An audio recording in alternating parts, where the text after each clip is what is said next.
World best viewers अस्सलाम वालेकुम। अल्लाह ताला आपके घरों में ढेरों ढेर रहमतें बरकतें नाजिल फरमाए और आपकी जायज़ ख्वाहिशात को जल्द अज जल्द पूरा करे।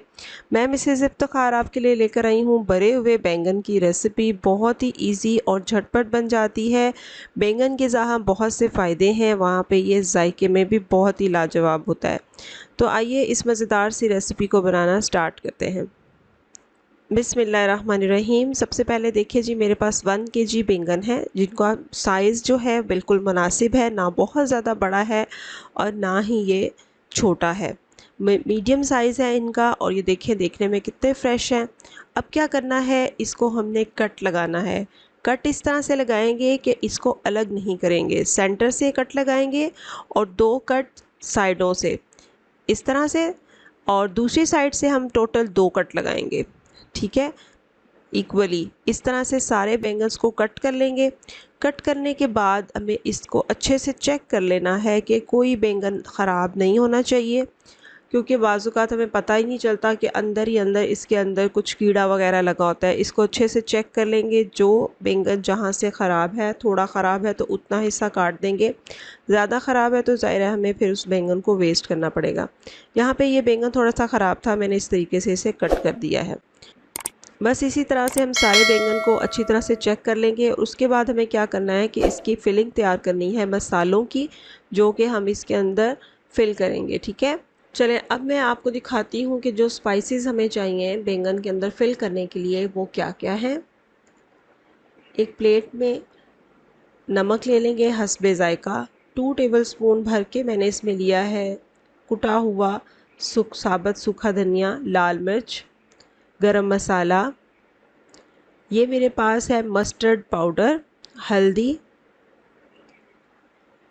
और ये है ज़ीरा पाउडर। ठीक है, अब क्या करना है, आपने इन सारे मसालों को एक ड्राई पैन में डालेंगे और ड्राई रोस्ट कर लेंगे। रोस्ट करने से मसालों का की जो खुशबू होती है वो बहुत ही अच्छी आती है। और फ्लेम हम मीडियम रखेंगे। और आपको पता है जब भी हम चूल्हा ऑन करते हैं तो दुआ पढ़ते हैं, अल्लाहुम्मा अजिरनी मिनन नार, अल्लाह हमें जहन्नुम की आग से बचाए, आमीन सुम आमीन। आप भी ये दुआ पढ़ लिया करें ताकि मेरे लिए भी सदका जारिया हो। 5 से 6 मिनट के लिए बस हमने इसको रोस्ट करना है। बहुत प्यारी सी भीनी भीनी सी खुशबू आना स्टार्ट हो जाएगी तो फिर आप इसका ये रोस्ट करने का प्रोसीजर ख़त्म कर देंगे। अब देखिए जी, मैं वापस इसे अपनी उसी प्लेट में निकाल रही हूँ।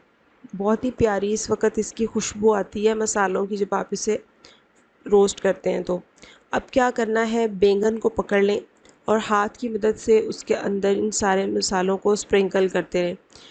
बस ये देखना है हमने कि हर तरफ मसाला अच्छा सा लग जाए। बहुत ज़्यादा ओवरलोडेड भी करने की ज़रूरत नहीं है, बस मुनासिब सा मसाला इसके अंदर हमने ऐड कर देना है। अब देखिए जी, बैंगन को मसाला लग चुका है।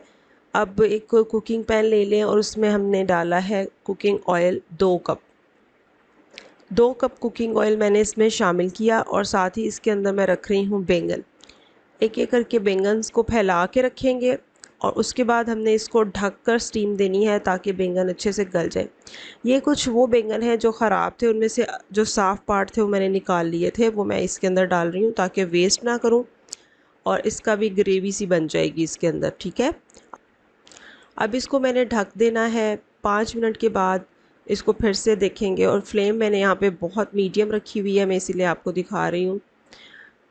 अच्छा जी, ये देखिए जी, 5-6 मिनट के बाद हम इसको खोलेंगे और इसको फ्लिप कर देंगे, इनकी साइड्स चेंज कर देंगे ताकि दूसरी साइड से भी बैंगन के पकने का प्रोसीजर जो है वो स्टार्ट हो। चलें जी, जब तक ये बैंगन हमारे सॉफ़्ट हो रहे हैं चलते हैं हम आज की अच्छी बात की तरफ। रसूलुल्लाह सल्लल्लाहु अलैहि वसल्लम ने फरमाया, अपने दस्तरख़्वान को सब्ज़ी से ज़ीनत दो, इसलिए कि सब्ज़ी दस्तरख़्वान से शयातीन को दूर कर। तो देखें व्यूवर्स, जो बैंगन थे वो सॉफ़्ट हो चुके थे, उन्हें मैंने बाहर निकाल दिया और इसके अंदर उसी पैन में उसी ऑयल में डाल दिया मैंने 2 बड़े साइज़ के प्याज, 2 बड़े साइज़ के प्याज जिन्हें चॉप किया। और जो मसाला मेरे पास बच गया था बैंगन में फिल करने के बाद, वो सारा मैंने इसके अंदर डाल दिया है। इसके अलावा मैंने इसमें और कोई स्पाइसेस शामिल नहीं करे। जो स्पाइसेस हमने स्टार्ट में लिए थे बस उसी में ये खाना बनेगा। यहाँ पे मैं डाल रही हूँ लहसुन अदरक का पेस्ट। लहसुन अदरक का पेस्ट के साथ इस मसाले को थोड़ा सा अच्छा सा भून लेंगे। और मैंने लिए हैं 3 टमाटर बड़े साइज़ के, इनको भी चॉप किया है, वो भी मैंने इसके साथ मसाले के अंदर शामिल कर दिया है। यहाँ पे हम जो फ्लेम है उसको हाई करके अच्छी तरह से मसाले को भून लेंगे ताकि टमाटर प्याज अच्छे से सॉफ़्ट हो जाएं। और उसके बाद हमने क्या करना है कि जो बैंगन हमने सॉफ़्ट कर लिए हैं ऑयल में पहले, उसको दोबारा वापस इस मसाले में शामिल करके हमें दम देना है। यहाँ पर भी आप फ्लेम जो है वो मीडियम टू हाई रखें ताकि इसमें जो एक्स्ट्रा पानी है बैंगन का, प्याज का, टमाटर का, वो सब ड्राई हो जाए। और बाकी हमारी डिश ऑलमोस्ट अल्हम्दुलिल्लाह रेडी है। बहुत ही मज़े की ये बनती है। इस स्टेज पे आपने क्या करना है कि नमक चेक कर लीजिए। अगर आपके टेस्ट के मुताबिक इसको थोड़ा सा ऐड करने की ज़रूरत है तो आप यहाँ पे नमक को ऐड कर सकते हैं। मैं यहाँ पे नमक ऐड कर रही हूँ, मुझे थोड़ा सा फीका लग रहा था। और अगर आपको मिर्चें ज़्यादा खाते हैं आप लोग, तो ये इस स्टेज पे आप सब्ज़ मिर्चें काट के शामिल कर सकते हैं। मैंने आपको जो स्पाइसेस बताए हैं वो इंतहाई बैलेंस है, वो बिल्कुल तेज़ मिर्चें नहीं हैं। लेकिन कुछ घरों में मिर्चें ज़्यादा लाइक की जाती हैं तो आप उसके लिए यहाँ पे मिर्चें अलग से काट के डाल सकते हैं, हरी मिर्चें। अच्छा, ये देखिए जी, मेरे पास है इमली 2 टेबलस्पून। उसको गर्म पानी में डिप करके अच्छे से मैंने मिक्स कर लिया है ताकि पानी के अंदर इसकी खटास अच्छे से शामिल हो जाए। पानी मैंने लिया है तकरीबन 1/4 कप, ठीक है। अब क्या करना है कि इस इमली को इसके साथ मिक्स कर लें और फिर छान कर हम अपने सालन के अंदर शामिल करेंगे ताकि इमली का खट्टा फ्लेवर जो है वो सालन के अंदर शामिल हो जाए। और जो गुठलियाँ हैं उन्हें हम डिस्कार्ड कर देंगे, गुठलियों को हम सालन में शामिल नहीं करेंगे, ठीक है।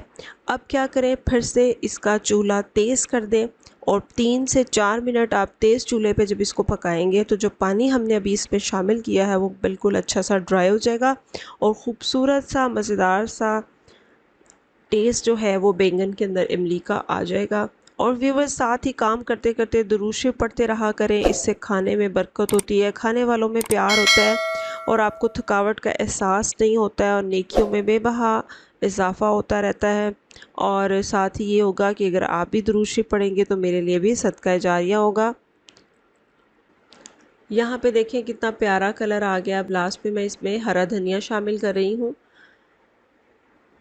हरा धनिया शामिल करके आप इसको सर्व कीजिए। आप इसे बॉयल राइस के साथ भी सर्व कर सकते हैं, रोटी, पराठा, तंदूर की रोटी के साथ, ख़मीरी रोटी के साथ, जैसे आपका दिल चाहे इसको सर्व करें और इसको एंजॉय करें।